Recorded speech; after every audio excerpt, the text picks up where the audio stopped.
তো রাধে রাধে বন্ধুরা, পিঙ্কির রান্নাঘরে তোমাদের সবাইকে আরেকবার স্বাগত জানিয়ে আমি আমার রান্নাটা শুরু করছি। তো চলো দেখো, তো গাছ থেকে কিন্তু টাটকা টাটকা শাকসবজিগুলো তুলে নিচ্ছি। এই দেখো, এত সুন্দর ডাঁটা শাক হয়েছে। তো মাছের ডিম দিয়ে কিন্তু আজকে রেসিপিটা রান্না করব আমি।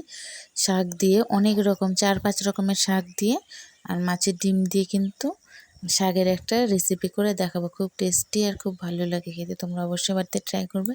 আর চলো, আমি কী কী শাক নিয়ে নিচ্ছি তো অবশ্যই তোমাদের সাথে সেটা শেয়ার করব। তো চলো দেখে নাও। তো ডাঁটা পাতা নিলাম, তারপরে দেখো এদিকে পাট শাক আছে, মানে খুব সুন্দর কচি কচি পাট শাকগুলো নিয়ে নিচ্ছি একটু। মানে সব রকম শাক মিক্স করে নিলে কিন্তু টেস্টটা আরও ভালো হয়। তো দেখো এখানে আমার 2 রকম শাক হলো।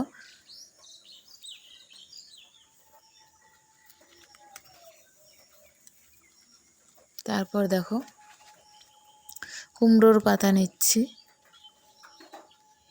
তো 2টো কুমড়োর পাতাও নিয়ে নিলাম, কারণ এই শাকটাও কিন্তু খুব সুন্দর হয়। তারপর এদিকে দেখো তেলাকুচের পাতা, তোমরা কে কে জানো? এই যে দেখো তেলাকুচ পাতা, এই শাকটা কিন্তু শরীরের পক্ষে উপকারীও, মানে শরীর ঠান্ডা থাকে, পেট ঠান্ডা থাকে, তো সেগুলো নিয়ে নিলাম। তারপরে দেখো পুঁই শাক নিয়ে নিচ্ছি।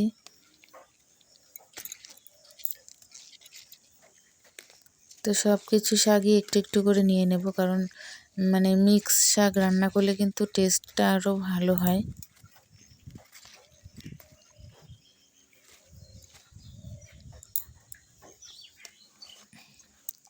তারপর দেখো সব শাক তুলে নেওয়ার পর কিন্তু আমি ধুতে দিয়ে দিলাম বালতির মধ্যে। সবগুলো ভালো করে ধুয়ে নেব। আসলে কি বলো তো বন্ধুরা, বর্ষার দিন তো, আর বর্ষার দিনে একটা জিনিস কি, কারণ শাক পাতায় কিন্তু না একটু বালু লেগে যায়, সেই জন্য কিন্তু ভালো করে ধুতে হয়। 2-3 বার শাকটা ভালো করে ধুয়ে নিলাম। আর এদিকে দেখো তারপর গাছ থেকে কিন্তু টাটকা লঙ্কাও নিয়ে আসলাম। তারপর কিন্তু শাকটা কুচি করে কেটে নিচ্ছি। যতটা কুচি করে কাটা যাবে ততটাই কিন্তু ভালো হবে।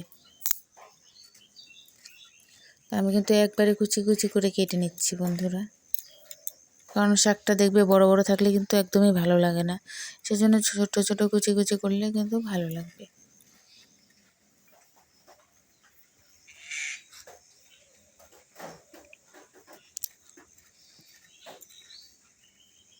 তো এইভাবে কিন্তু আমি পুরো শাকটাই কুচি করে নেব। তারপর দেখো আমার শাক কুচি করা কিন্তু হয়ে গেছে। তারপরে কাঁচা লঙ্কাও কুচি করে নিয়েছি এইভাবে গোল গোল করে।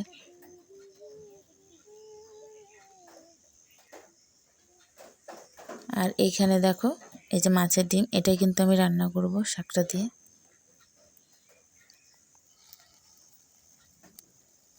তারপর কড়াই বসিয়ে দিয়ে সর্ষের তেল দিয়ে দিলাম।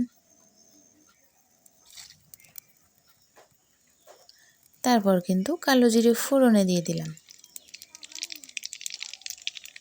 হ্যাঁ বন্ধুরা, কালো জিরে ফোড়নে দেওয়ার পর কিন্তু আমি শাকটা ঢেলে দিলাম। শাকটা ঢেলে দিয়ে লবণ দিয়ে নেড়ে চেড়ে দিচ্ছি সামান্য, মানে যতটা পরিমাণে লবণটা দরকার সেই আন্দাজ মতন দিবে। আর একটু পরিমাণে হলুদ দিয়ে দেবে, কারণ শুনেছি হলুদ ছাড়া কিছু খেতে হয় না, তো সেই জন্য একটু সামান্য হলুদ দিয়ে দিলাম। দিয়ে ভালো করে দেখো নাড়াচাড়া করতে করতে দেখো আমার শাকটা দেখে তো তোমরা বুঝতেই পারছো, মানে এত নরম হয়ে গেছে, একেবারে গলেও গেছে। মানে সব শাক সবজিগুলো মানে কচি কচি, তো সেই জন্য কড়াইতে দেওয়ার একটু 5 মিনিটের মধ্যেই দেখো এরকম হয়ে গেছে।